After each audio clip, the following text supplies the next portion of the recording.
जय गुरु जी के चरणों में कोटि कोटि प्रणाम। आई हुई सभी संगत को प्रणाम और आप सबका बहुत बहुत स्वागत है गुरु जी के सत्संग में।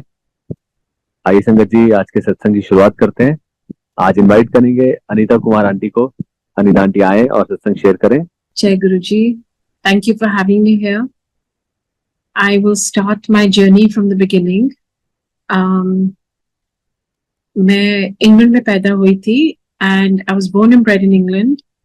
And जैसे मैं पैदा हुई पता चला डायग्नोज हुआ hole in the heart and hole in the heart बहुत बड़ा होल इन द हार्ट था एंड एक्जिमा एंड अस्थमा में मेरा लाइफ थ्रेटनिंग अस्थमा था as was hole in the heart.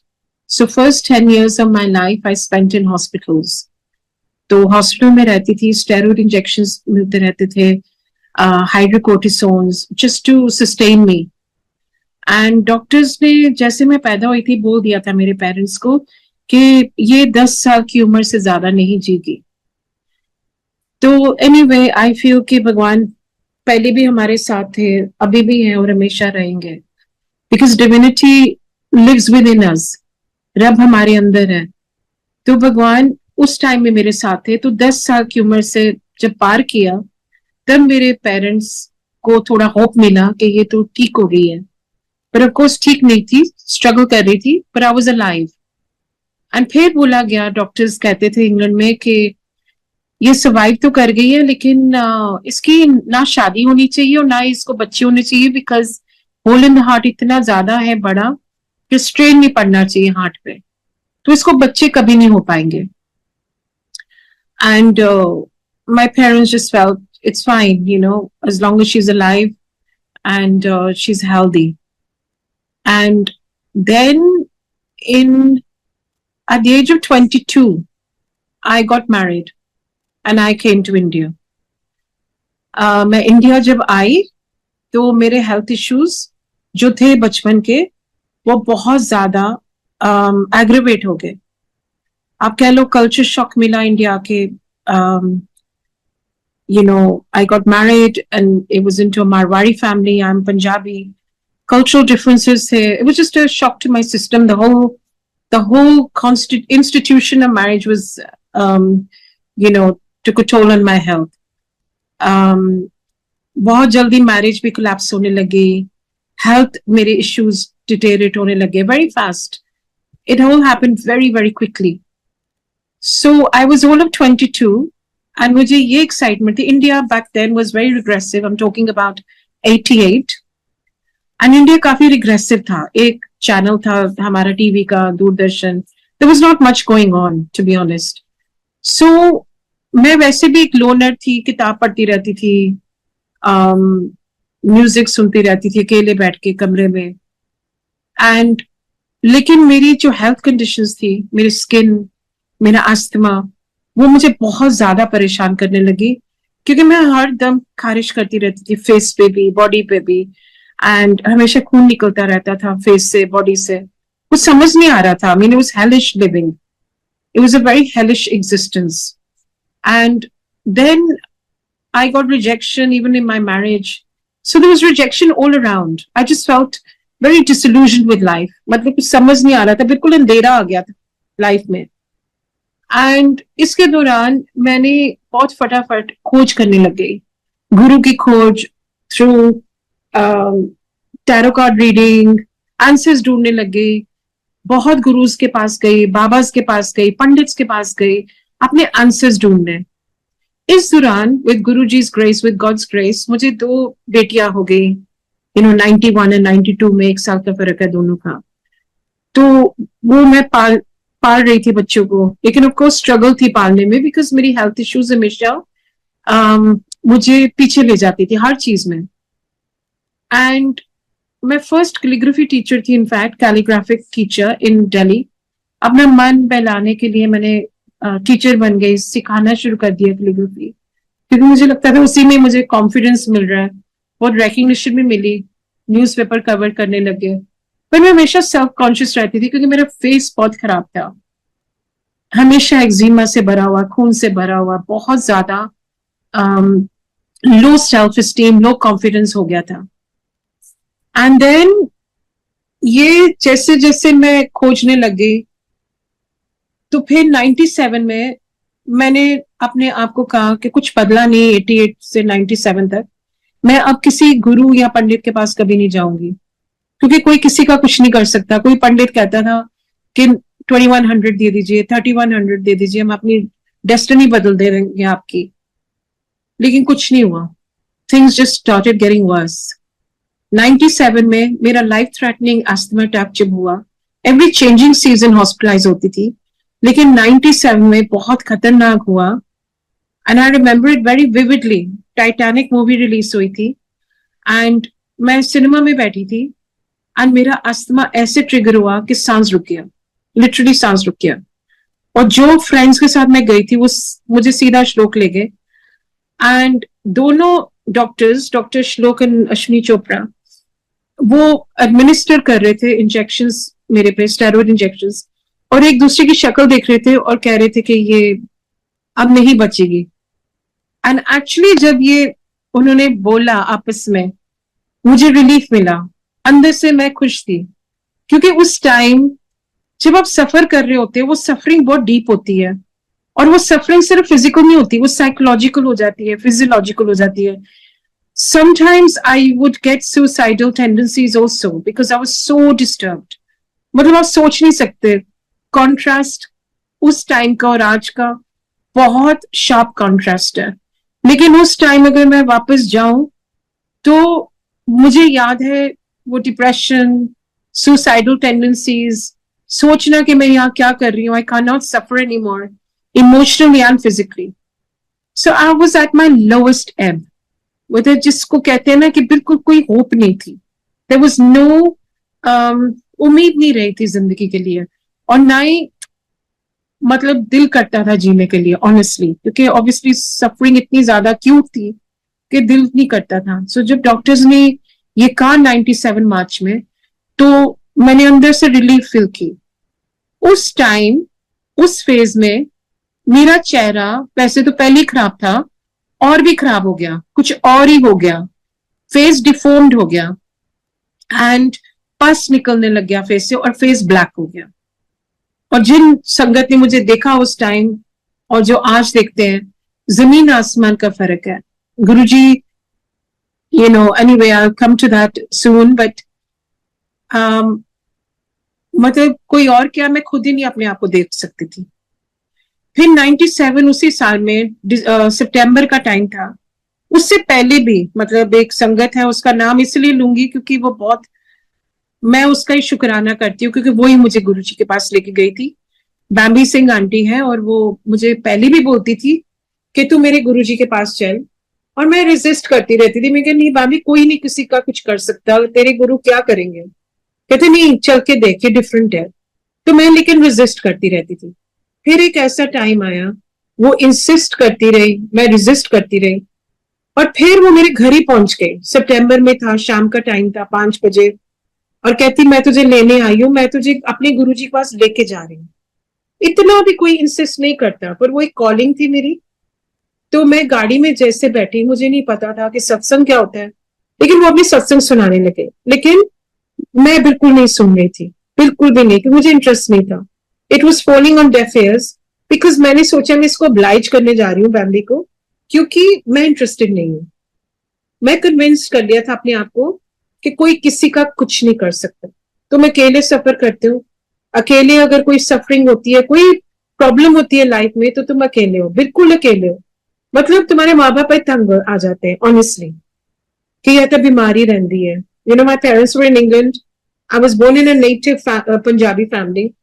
तो एक्चुअली मेरे माँ बाप तंग आ जाते थे मुझसे कि तू क्यों बीमार रहने, खुश रहा कर, ये वो जो पेरेंट्स कहते हैं. वो खुश रहना, किसी को बोलना, और यू नो एक्चुअली ट्राई करना, खुश रहना बहुत डिफरेंट चीजें होती हैं.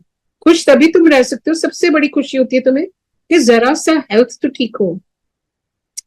एनीवे, बैम्बी मुझे ले गई छोटे मंदिर. उसका सत्संग मैंने कुछ भी नहीं सुना.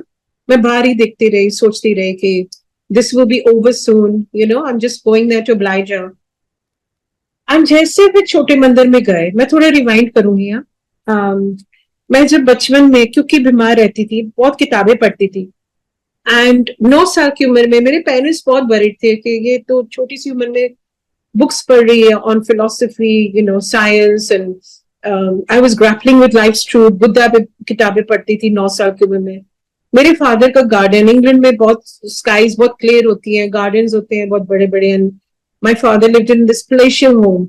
सो मैं बहुत खुश थी, अपने आप में खुश रहती थी, पोइट्री लिखती रहती थी, वॉक करती थी बहुत फादर के गार्डन में, और ऊपर देखती रहती थी स्काईज में कि भगवान अगर आप हो तो एक दिन मिलेंगे और एक दिन चाय पीएंगे। In English, I said, I want a cup of tea with you.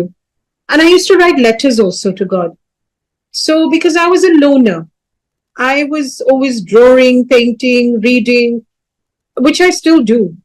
Strangely, कभी आपकी आदतें, आपकी हैबिट्स कभी बदलती नहीं है, वही मेरे creative, engagements हैं, where I sit and I do my calligraphy, I make my Ganeshis in calligraphy, I write, I teach. So nothing has changed on that front. So मैं जब बोलती थी ये, तो ऑनेस्टली बोलती थी, क्योंकि मुझे लगता था कोई तो है ऊपर जो हमारा सहारा है, हमें जो सच्चा प्यार करता है, जो अनकंडीशनल लव देता है। And then what happened, now fast forward to 97 September, as I walked into Chota Mandir, as Guruji sat there, as we know, he was sitting on his gaddi, and very unlike a guru, मैंने कभी सोचा नहीं था, कि family ने photo नहीं दिखाई हुई थी, तो गुरुजी बैठे थे अपनी गद्दी पे, in his shorts, t-shirt, trainers, very unlike a guru. No donation box in front of him, no long beard, no saffron robe. He was a very unconventional guru, and he was resplendent like the moon in the sun. He was glowing like the moon in the sun and the stars. He was just, so beautiful. And कोई संगत नहीं थी। 6 PM पहुंचे थे हम, Thursday evening था, 7 बजे संगत आती थी। And I walked in and I smelt some, I don't know what I smelt, but it was divine fragrance. कोई कहते हैं roses के होते हैं, कोई कहते हैं flowers के होते हैं, but it was just a very unique fragrance I smelt. I thought maybe अगरबत्ती जल रही है।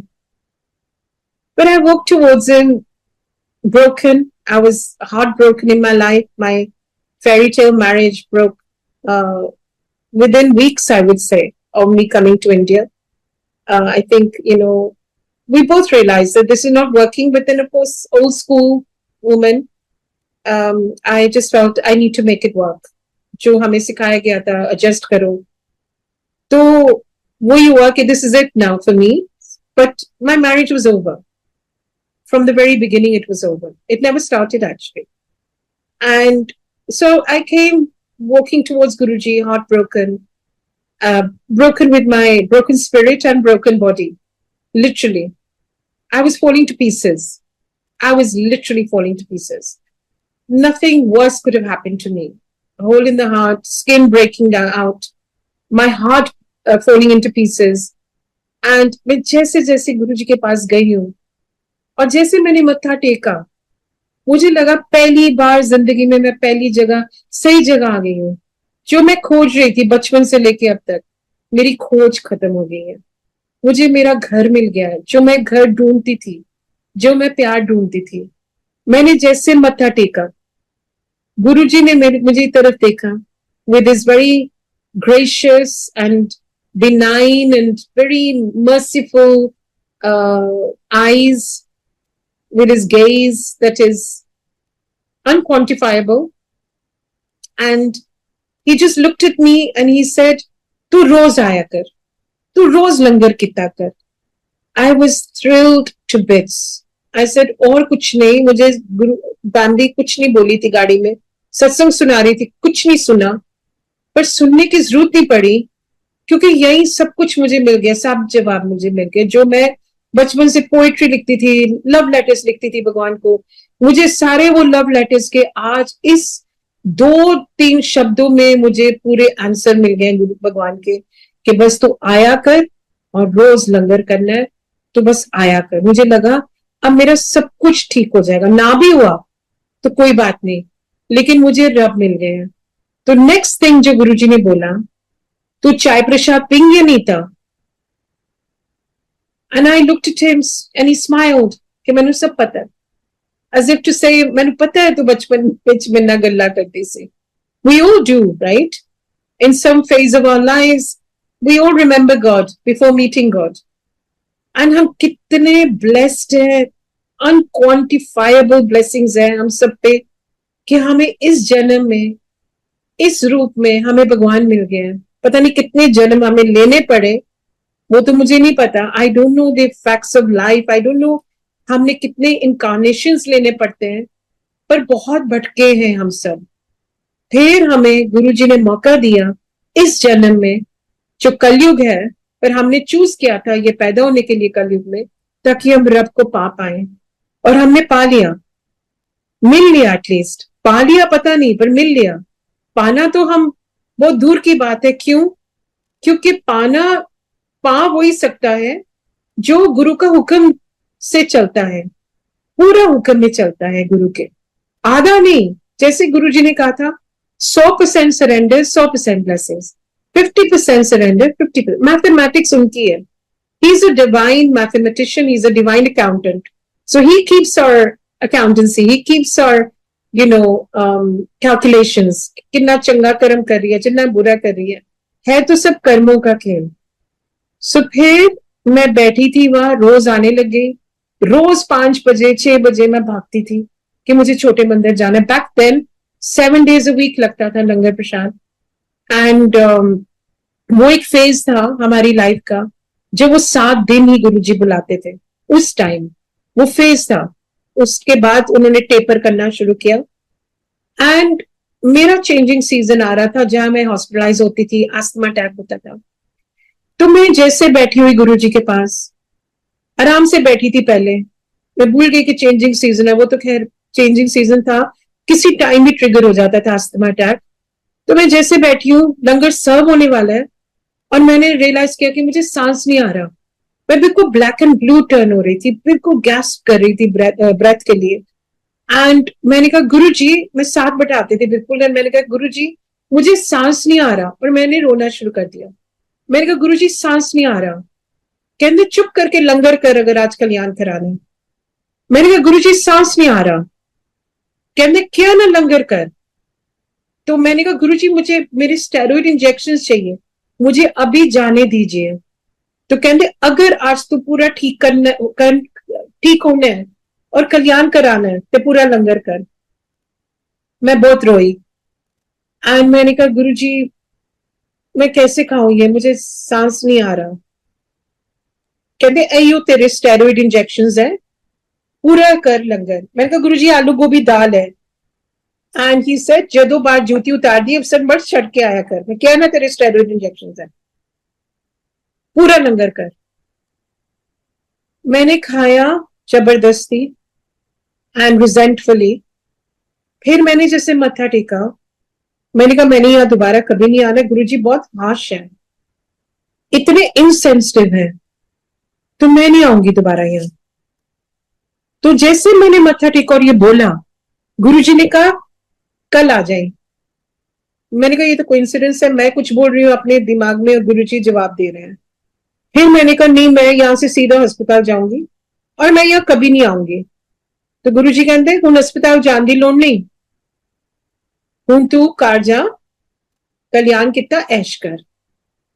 मुझे नहीं समझ आती थी उस टाइम, ऑफकोर्स ब्रिटिश एजुकेशन, मुझे नहीं पता था कल्याण क्या होता है और ऐश क्या करूं जब मेरी लाइफ ही कोलैप्स हो रही है, तो ऐश क्या करनी है। सो मैं जैसे निकली, मेरे मन में यही था मैंने अब दोबारा कभी नहीं आना यहाँ, क्योंकि गुरुजी सेंसिटिव नहीं है, एम्पैथेटिक नहीं है, उनमें वो दया नहीं है। तो जैसे निकली लेकिन, और गाड़ी में बैठी सोच के कि मैं हॉस्पिटल जाऊंगी यहाँ से, मैंने रियलाइज किया कि मेरा बिल्कुल नॉर्मल सांस आ रहा है, बिल्कुल नॉर्मल, जो कभी नहीं आया था। तो फिर मैं घर गई और मैंने सोचा ये शायद कोइंसिडेंस है, but many changing seasons came and went. But my asthma never came back again, and मैं कभी दोबारा हॉस्पिटलाइज नहीं हुई अस्थमा के लिए, कभी नहीं, कभी नहीं मीन्स कभी नहीं। वो एक लंगर प्रसाद के साथ मेरा पूरा बचपन का जो अस्थमा था, स्टेरॉइड्स मेरे जो इंजेक्शंस लगते थे, इनहेलर्स जो लेती थी, steroidal injection, sorry inhalers, nebulizers, एक लंगर के प्रसाद के साथ गुरुजी ने सब कुछ वीन ऑफ कर दिया, सब कुछ खत्म ही कर दिया। वीन ऑफ क्या किया? खत्म कर दिया। सो ये था पहला उनकी मेहर, पहली उनकी मिरेकल कह रो, पर miracle is a very small word as we know, क्योंकि गुरुजी खुद कहते थे कि चमत्कार नु नमस्कार होता है। तो नमस्कार करें तो गुरुजी को, गुरुजी का ग्रेस, उनकी मेहर को हम करें, क्योंकि मेहर क्वांटिफाइबल नहीं होती, मेजरेबल नहीं होती। हम we cannot express or articulate it in words. We cannot quantify his meher in words. ये तो tangible चीजें हैं जो हमारी लाइफ में होती है। किसी का डायबिटीज ठीक कर रहे हैं, किसी का कैंसर ठीक कर रहे हैं, किसी का कैंसर ठीक कर रहे हैं, तो गुरु जी कहते सी ना कि ए चीजा नहीं था मेरे उससे ठीक करना मामूली चीजा ने, मामूली सॉरी काम है, मामूली चीज है, तो अनु ठीक करना मुश्किल है, तो हमने कर्म नहीं सुधारते। हम गुरुजी को मानते हैं, गुरुजी की नहीं मानते। बहुत बार होता है गुरुजी को मानते हैं फिर भी अपने आप को बदलते नहीं, अपनी हैबिट्स नहीं बदलते, किसी को हार्शली बोल देते हैं। तो यही तो जुबान से हम कितने कर्म बना रहे हैं, हमें खुद ही नहीं रियलाइज होता है। जुबान से हम बहुत कर्म बनाते हैं। तो पहले तो गुरुजी कहते से एक चुप सौ सुख, कोई अगला तेन कुछ बोल भी रहा होता है तो चुप रहा है। और मैंने एक्चुअली ये सीखा गुरुजी से। आज अगर कुछ पता भी होता है कोई गलत बोल रहा है तो मैं चुप रहती हूँ, बिकॉज ये गुरुजी की बहुत बड़ी टीचिंग है, एक चुप सौ सुख। ऑफ कोर्स कोई कुछ बहुत गलत बोल रहा है या कर रहा है तो naturally silence is not always golden, but you have to be discerning and be judicious. समझने में आना चाहिए, वो विजडम गुरुजी देते हैं, तो कब बोलना है कब नहीं बोलना है, फजूल का नहीं बोलना। फॉलोइंग ईयर इन समर कहते हैं ना गुरु का रस आने लग जाता है। जैसे आप आते रहते हो गुरु जी के पास और आपको शब्द गुरबानी बैठते हो सुनने के लिए, और लंगर प्रसाद आता है, हर चीज में रस है वो, एंड वो रस गुरु जी सिखा देते हैं लेना। तो ये रस था एक कि रोज जाना बैठना, जैसे हम अपने बच्चे अपने माँ बाप के घर जा रहे हैं, ऐसा लगता था कि हम सब बच्चे हैं और हम अपने फादर मदर को मिलने जा रहे हैं एंड वो हमें बहुत प्यार करेंगे, चॉकलेट खिलाएंगे। तो ऐसा ही फीलिंग आती थी, हम सब बच्चे बन गए थे। एक्चुअली अगर आप किसी संगत को पूछो जो मिली हुई गुरुजी से, क्या रियल सेंटिमेंट्स थे, क्या सेंसिबिलिटीज थी, क्या थी हमारी खींच, यही थी कि हम उस टाइम बच्चे बन गए थे और हमें लगता था वहां कोई बैठे हैं जो हमें बहुत समझते हैं और बहुत प्यार करते हैं, अनकंडीशनल लव, और हमें समझते हैं जो दुनिया नहीं समझती। दुनिया मिसअंडरस्टैंड कर रही थी उस टाइम, लेकिन गुरुजी मिसअंडरस्टैंड नहीं करते। गुरुजी थे जो बैठे हुए थे, जो पूरी हमारे फ्लोज के साथ थी, हमारी फॉल्ट्स के साथ, हमारी शॉर्ट कमिंग्स के साथ, हमारी लिमिटेशंस के साथ। गुरुजी ने हमें लिमिटलेस प्यार दिया, बाउंडलेस प्यार दिया, कभी जज नहीं किया एंड क्रिटिसाइज नहीं किया, ब्लेम नहीं किया। हम तो मतलब कितने barriers of life times of Karma लेके आए हैं गुरु जी के पास, लेकिन उन्होंने कभी जज नहीं किया कि तू है कितना या तू ऐसा बुरी है या सब करना नहीं चाहिए सी। बिल्कुल कुछ नहीं कंडेम किया, जज किया, हमें हमेशा एम्ब्रेस किया, फुली एक्सेप्ट किया। और इसलिए हम बड़े खुश होते थे कि शाम को जाना है तैयार होके और गुरु जी के पास जाके बैठ जाना है। और कोई दिखावा नहीं था, सब इक्वल थे, प्लेटफॉर्म में बैठे हैं, कोई दिखावा नहीं था, कोई डायमंड ज्यादा पा रहे हैं, कोई कपड़े ज्यादा अच्छे पहन रहे हैं, बस स्मार्ट बन के आना, क्लीन बन के आना। Cleanliness is next to godliness. कोई शोशा नहीं था, सिंपल। गुरुजी ने सिंपल लिविंग हाई थिंकिंग सिखाई है कि सिंपल गेट स्टाइलिश। मतलब स्टाइलिश का ये भी नहीं मतलब कि क्रिसमस ट्री कि अपना दिखावा करो, पहले लॉकर जाओ, पहले अपने डायमंड स्टिकर निकालो, फिर सत्संग जाओ, ऐसा कुछ नहीं है। रब आपकी सोल दिखता है, रब को सिर्फ आपकी सोच से मतलब है, अपने कर्मों से मतलब है कि आप अच्छा इंसान बनो। मनो चंगा ते नलका दे पानी भी गंगा, ਤੁਸੀਂ ਚੰਗਾ ਇਨਸਾਨ ਬਣੋ ਬਸ, ਔਰ ਕੁਝ ਨਹੀਂ ਚਾਹੀਦਾ ਰੱਬ ਨੂੰ। ਰੱਬ ਕਹਿੰਦਾ ਤੁਸੀਂ ਮੈਨੂੰ ਦੇ ਕੀ सकते हो, for the ocean of blessings that I give you, just give me a drop of your goodness। हम फूल चढ़ाते, फूल भी उनके ही हैं, उन्होंने ही दिए थे दुनिया को, गार्डन भी उन्होंने ही दिया था, तो ये सब कुछ उन्हीं का है। तो वो हम क्या दे सकते हैं रब को, सिवाय अपनी गुड सोल, और उसके अलावा कुछ नहीं कर सकते। सो वो एफर्ट तो हमें करने हैं, because God help those who help themselves। सो मैं शॉर्ट में सुना देती हूँ, क्योंकि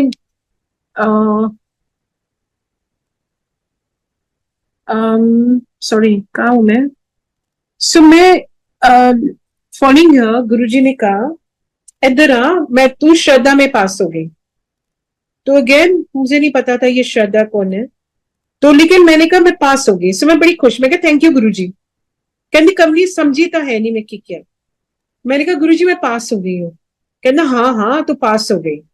ते कहते तू पास हो गई है, तेरा हूं मैं स्किन कैंसर ठीक किता, और तू हूं बाथरूम की बत्ती ना बंद किता कर, बाथरूम जाने तो पहले आईने को ना घबराया कर। तू पिछले साल एस्ट्रोलॉजर को गई सी ना अनीता। मैं कहा गुरुजी, तो मैं एकदम चुप हो गई। कहते हाँ हाँ दस ना, तू एस्ट्रोलॉजर को तो बड़ा गई है, तो बड़ा भटक के मेरे को आई है, तो बड़े एस्ट्रोलॉजर गुरु बाबा पंडित को भटक के आई है, हूं सही जगह तेन पता है ना तू आ गई है। ते दस तेरा एस्ट्रोलॉजर ने की क्या सी। मैं कहा गुरुजी उसने कहा था कि, कहते हाँ उन्हें क्या सी ना कि तेरी कोई लाइफ नहीं दिसंबर 97 के बाद, उन्हें बिल्कुल सही किया सी। हूं दस कौन मरदा, तेरा एस्ट्रोलॉजर या तेरा गुरु। तो मैंने कहा गुरुजी, कहते हाँ इस करके मैं कहना जो इतने आ जा दो 100% सरेंडर करो, इधर उधर जान की लोड़ नहीं है। जो इतने आ जाते हो इतने सब कुछ इतने ही है। एंड फिर उन्होंने कहा कि तेन मैं नवी जिंदगी देती है, हूं अगे समझ आएगी क्यों देती है। And with in weeks my skin clear with the langar Prasad and उनका ओरा, गुरबानी सुनने से, जो मुझे बिल्कुल भी नहीं समझ आती थी उस टाइम। तो मैं कहती थी गुरुजी मैनू गुरबानी समझ नहीं आती, तो कहते सुनिया कर बस, समझ लू तो मैं क्या ही नहीं, सुनिया कर, वाइब्रेशंस सोल नू सब समझ आता है, तो वाइब्रेशंस तेनू हील कर दिया, लंगर हील करता है, इत्थे बैठन ना सत्संग विच बैठन ना हीलिंग होंदी है, ते आया कर बस। तो उस टाइम फिर उसके बाद जब मेरा स्किन कैंसर ठीक हो गया, तो 2 साल बाद फिर उन्होंने अपने आप ही 7 दिन से 5 दिन करना शुरू कर दिया, 5 दिन से 4 दिन करना शुरू कर दिया, फिर उन्होंने दिन रखने शुरू कर दिए संगत के। तो ऐसे होता गया, लेकिन क्योंकि संगत बढ़ती गई और हमारी जर्नी स्पिरिचुअल जर्नी जो है कंटिन्यू होती गई। स्पिरिचुअल जर्नी क्या होती है कि हमारे पहले अंदर से जो हमारे वैर होते हैं वो कम होते रहते हैं, काम क्रोध लोभ मोह अहंकार। मैं बहुत रिएक्टिव थी जब मेरी शादी हुई, naturally different country, different what do you call it, different customs, different culture। so पहले मैं बहुत रिएक्ट करती थी कि मेरे साथ ये हुआ क्या, नेचुरली रिएक्ट करती थी क्योंकि मेरा हेल्थ भी ठीक नहीं थी। फिर at the age of 31 steroids ले लेके मुझे कैटरैक्ट हो गया 31 की उम्र में। एंड मुझे पता नहीं था कैटरैक्ट क्या होता है, तो मुझे सिर्फ दिखना बंद हो गया था। तो डॉक्टर ने बहुत जल्दी से फटाफट, मतलब अचानक ही मैं चली गई थी ऑप्टिशियन के पास, उसने कहा आपने बहुत लंबा छोड़ दिया, ब्लाइंड हो सकते थे। तो कैटरैक्ट, फिर उसने सर्जरी की एंड दोनों आंखों में। एंड ऐसे मेरे health issues was always a challenge. And even after Guruji left his body, before he left 1 week before, he said तेरी सेवा तो सत्संग किया कर, जगह जगह जाएंगे और सत्संग करेंगे।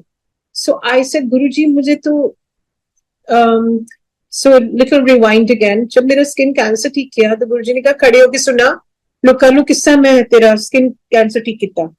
तो मुझे पब्लिक स्पीकिंग बिल्कुल नहीं आती थी, बिल्कुल कॉन्फिडेंस नहीं था मेरे अंदर। तो मैं खड़ी होके 2 सेकंड में बोल दिया, गुरुजी ने ठीक कर दिया, और मैं बैठ गई। तो गुरुजी कहते लैक कम नहीं है, तो सत्संग भी नहीं करना आता। मैं कहा नहीं गुरुजी आता है, मुझे कभी ना करवाना। तो स्माइल करने लगे। 1 हफ्ता उनके जाने से पहले, मतलब फिजिकल जाने से पहले, कहते हैं कि नीता तेरी सेवा तो सत्संग किया कर। सो ऐसे गुरुजी लेकिन आपने तो बोला था मुझे सत्संग करना नहीं आता। तो कहते तू थोड़ी ना करेंगे, मैं करांगा, तू सिर्फ खड़ी होंगी। तो ऐसे गुरुजी हमारे सत्संग हमारी सेवा टेक ओवर करते हैं, ब्लेस करते हैं. He really blesses every aspect, every fragment of our beings. I think he changes us. He transforms us. Guruji is transformative. He transforms each one of us gradually. But we need to be open to receiving. We need to be open to want to change for the better. So when we leave everything in his capable hands, then we see his hands in every aspect of our lives. कहने से ना एक बार मेरा सत्संग था, glow का. I think, मुझे पता नहीं मैं कितना टाइम ले रही हूँ, कितना टाइम है मेरे पास, कुछ इंडिकेशन मिल जाती. मैं ग्लो का सुना देती हूँ. Aunty, we have lots of time, आप शेयर कर सकते हैं. ओके, सो मैं गुरुजी हमेशा कहते से 7 बजे आया कर जब सत्संग शुरू होता है. तो मैं कभी 5 बजे पहुंच जाना छोटे मंदिर, कभी 6 बजे, क्योंकि मैं बहुत, मेरी एपेटाइट फॉर लव बहुत ज्यादा थी. तो मुझे था कि गुरुजी बुला लेंगे अंदर, एंड बुला भी लेते थे, इतने ग्रेशियस थे एंड ग्रेशियस है. एंड एक बार मैं गई जल्दी 5 बजे, तो एक लेडी बैठी थी अंदर. ये मैं आपको इलस्ट्रेट करने की कोशिश कर रही हूँ कि गुरुजी आज भी हमारी बातें सुनते हैं, चाहे हम घर में कर रहे हैं, चाहे रेस्टोरेंट में कर रहे हैं, कहीं भी हो. तो उस आफ्टरनून में मेरी एक फ्रेंड आई थी घर, और मैं गुरुजी की बातें कर रही थी, और फिर चाय मंगवाई, जो हमारे लिए अब चाय पेशाब हो गया, और वो जूठा उसने गुरुजी के स्वरूप के आगे रख दिया. और मैं बहुत ऑफेंडेड हो गई, और मैंने कहा गुरुजी के आगे जूठा नहीं रखते. चलो बात खत्म हो गई. बैक देन इतनी संगत होती नहीं थी, एंड हम गुरुजी के बारे में बात नहीं करते थे ज्यादा, क्योंकि लोग रिसेप्टिव नहीं थे. एंड उस शाम को मैं जल्दी आ गई गुरुजी के पास, और गुरुजी ने अपने कमरे में बुला लिया, जहाँ एक लेडी बैठी थी पाकिस्तान से, और बहुत खूबसूरत थी, और गुरुजी के पांव दबा रही थी, चरण दबा रही थी. एंड साइलेंस था, 3 जने थे हम. गुरुजी अपनी गद्दी पे बैठे, और वो लेडी पांव दबा रही थी, और मैं थोड़ा दूर होके बैठ गई थी. और मेरा ध्यान सिर्फ गुरुजी पे बिल्कुल भी नहीं था, वो लेडी भी था कि वो कितनी सुंदर है, उसका ग्लो. क्योंकि मुझे हमेशा स्किन इश्यूज रही है, तो मैं बहुत एडमायर करी थी वो लेडी को, और आंख मैं उसकी तरफ देखती गई, एंड एडमायर करती गई, और दिल ही मन सोचती रही कि उसकी ग्लो कितनी अच्छी है, काश मेरे पास भी ऐसी ग्लो थी, वो बहुत सुंदर है, मैं भी इतना सुंदर बनना चाहती हूँ, ग्लो चाहिए, ग्लो चाहिए. एनीवे, ये डायलॉग चलता गया रेडियो की तरह मेरे अंदर. और गुरुजी, वो मैं तीनों वर्बली साइलेंट थे कमरे में, बिल्कुल पिन ड्रॉप साइलेंस था. एकदम गुरुजी ब्रेक करते हैं वो साइलेंस, और कहते हैं, अनीता चाय पेशाब मंगवा, स्माइल करके. मैंने कहा हाँ जी गुरुजी, पर अभी भी मैं गुरुजी की तरफ नहीं देख रही थी, मैं वो लेडी की तरफ देख रही थी. तो मैंने कहा हाँ जी गुरुजी. तो गुरुजी और भी स्माइल करने लगे. चाय पेशाब आती है, हम तीनों पीते हैं, और वो लेडी ने जूठा रख दिया गुरुजी के चरणों के पास. वो पहली बार आई थी, तो मैंने अपनी आंखें बंद कर ली. मैंने कहा, from what a beautiful woman to what a shameless woman, how can she keep जूठा इन फ्रंट ऑफ गुरुजी. तो मैंने आंखें बंद कर ली. मैं कहा अपनी, मैं इसको एडमायर करूंगी. तो मैंने आंखें बंद की, तो गुरुजी और भी स्माइल करने लगे. ये कहते, नीता एनू समझा कि गुरुआं दे सामने जूठा नहीं रखेगा, फिर तेरी ग्लो दे बारे गल करना, तेनू ग्लो चाहिए है. मैंने एकदम आंख खोली. मैं कहा गुरुजी हाँ. कहते हाँ, तेनू ग्लो चाहिए है. तो मैं कहा गुरुजी पता नहीं. मैं एकदम शीपेश हो गई. मैं कहा गुरुजी मुझे नहीं पता. कहते ग्लो चाहिए है तो रब को रब मंग लो, असली चीज मंग लो. मेरे को कोई असली चीज नहीं मंगदा. लोग समझते ने मैं दुकान खुली हुई है, अपनी शॉपिंग लिस्ट लैन देने, नवा मकान दे दो, बड़ी गड्डी दे दो, नवा हस्बैंड दे दो, नवी वाइफ दे दो. गुरुजी मजाकी भी बहुत थे. उन्होंने हमें सिखाया कैसे हंसना है, कैसे जीना है, how to live, how to love, how to laugh, how to take life lightly, not to be too serious. I was such a serious and sad human before I met Guruji. And now I feel I'm such a happy and cheerful human thanks to Guruji. He transforms every character and personality on earth. जो गुरुजी के पास आ गया, आप समझो कल्याण हो गया. गुरुजी convert कर देते हैं हर चीज. हमारी सैडनेस हैप्पीनेस में बदल देते हैं. हमारी डार्कनेस जो होती है हमारे अंदर, इनहेरेंट डार्कनेस, वो लाइट में बदल देते हैं. हमारी जो रिस्ट्रिक्शंस होती है उनको फ्रीडम में बदल देते हैं. गुरुजी हर चीज को कन्वर्ट करते हैं। जैसे वो कहते थे खुद, मैं तेरा कैंसर कन्वर्ट करता, मैं तेरा अस्थमा कन्वर्ट करता। Energy cannot be destroyed but it can be converted. So every bad energy और negative energy he converts into a positive and good energy. He used to say बस positive रहा करो, positive सोचा करो। अगे वाला time, आने वाला टाइम बड़ा मारा, बारिश होनी है, 3 चीजा नहीं नीता। मैं क्या गुरु जी क्या?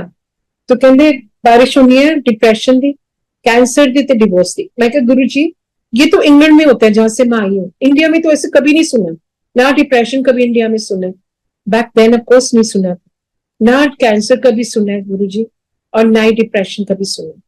तो कहते देखी कर कर दी कहानी होनी है, one or the other, and today that has become a reality. We are living in the thick of Kalyug today, where the only thing that is predictable is unpredictability. The only thing that is stable is instability. We cannot vouch for anything in today's world. The moment is our only truth. जो time बीत गया वो अच्छा है, जिस moment में है उसी में रहे और उसी में खुश रहे, हैप्पी रहे, ग्रेटफुल रहे। ग्रैटिट्यूड बहुत सबसे बड़ी पूजा होती है, तो शुक्राना में रहे, शुक्र करें, फिक्र ना करें और जिक्र करते रहे। ये बहुत बड़ा गुरुजी ने टीचिंग एंड विजडम दिया, हमें ज्ञान दिया है कि तुसी मोमेंट टू मोमेंट लिव करो। अगले पल का नहीं पता, हमें नहीं पता था पैंडेमिक आएगा, कितने लोग हमारे चले गए, हमें नहीं पता था कि एक्चुअली बारिश होनी है कैंसर की। आज जगह जगह में हम सुनते हैं, डर भी लगता है लेकिन डरना नहीं, बिकॉज वो फिर गुरुजी फेथ में बदल देते हैं। हम किसी सिचुएशन को नहीं बदल सकते, पर हम अपने एटीट्यूड को बदल सकते हैं। एक चीज रब ने दिया हम इंसान को, वो है फ्री विल, एटीट्यूड। तो इसलिए एटीट्यूड ऑफ ग्रैटिट्यूड में रहना गुरुजी ने सिखा दिया है। फ्री विल यही है कि पाठ करो, पूजा करो, याद करो अपने गुरु ਨੂੰ, बैठ के कार बैठ के भी याद करो, 1 घंटा जरूर याद करो, वॉक करो, अपने हेल्थ का ध्यान रखो, सही खाओ कम खाओ। गुरुजी ने प्रैक्टिकल कहते मैं गुरु हूं, मैं तुम्हें जीना सिखाना, किस तरह रहना है। गुरबानी सुनो, घर बैठ के भी सुनो, आनंद लो, रस लो, हर चीज का रस लो। हर चीज गुरुजी ने जो हमें सौंपी है उसमें बहुत रस है। गुरुजी कहते अनीता हर चीज विच रस है, शॉपिंग विच रस है, ट्रैवल में रस है, पर जरा ए रस है ना, ए बड़ी दूर तक जाता है, रब दा रस जो। इस करके आनंद लिता करो, सत्संग विच आन विच भी, मनु याद करन विच भी, मतलब बिल्कुल एंजॉय करो। Feel elated, feel that joy in your heart.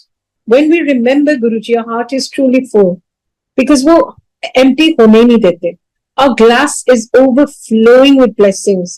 हमें हमेशा देखना चाहिए कि हमारे पास क्या है, क्या वो नहीं, जो नहीं है वो नहीं, पर वो देखो जो है, क्योंकि जो है वो बहुत कुछ है। सो गुरुजी ने हमेशा कहा कि अच्छी संगत में बैठो, क्योंकि जैसी संगत वैसी रंगत, एक चुप 100 सुख, मेवे नु फल लगदा। कई टीचिंग्स हैं गुरुजी की जो प्रैक्टिकल है, एप्लीकेबल है, उनको इम्प्लीमेंट करना है, उनको एम्ब्रेस करना है। एंड बाकी it's very hard to encapsulate his blessings in a few words. Words are not enough, they fall short. But एक इमोशन है गुरुजी, गुरुजी एक एहसास है, और हमारी हर सांस में है। और बस हमें यही मांगना चाहिए, अगर कुछ मांगना भी है, कि गुरुजी अपने चरणों में रखना। जब हम उनके चरणों में बैठते हैं और वो हमें रखते हैं अपने चरणों में, then let him navigate our lives. Let him lead the way. He knows far better than we do. His timing is far superior than us. His navigation is far more superior than us. जब हम अपनी life को उनके capable hands में छोड़ देते हैं, तो वो हमें कभी नहीं छोड़ते। उनका हाथ हम देखते हैं in every aspect of our life.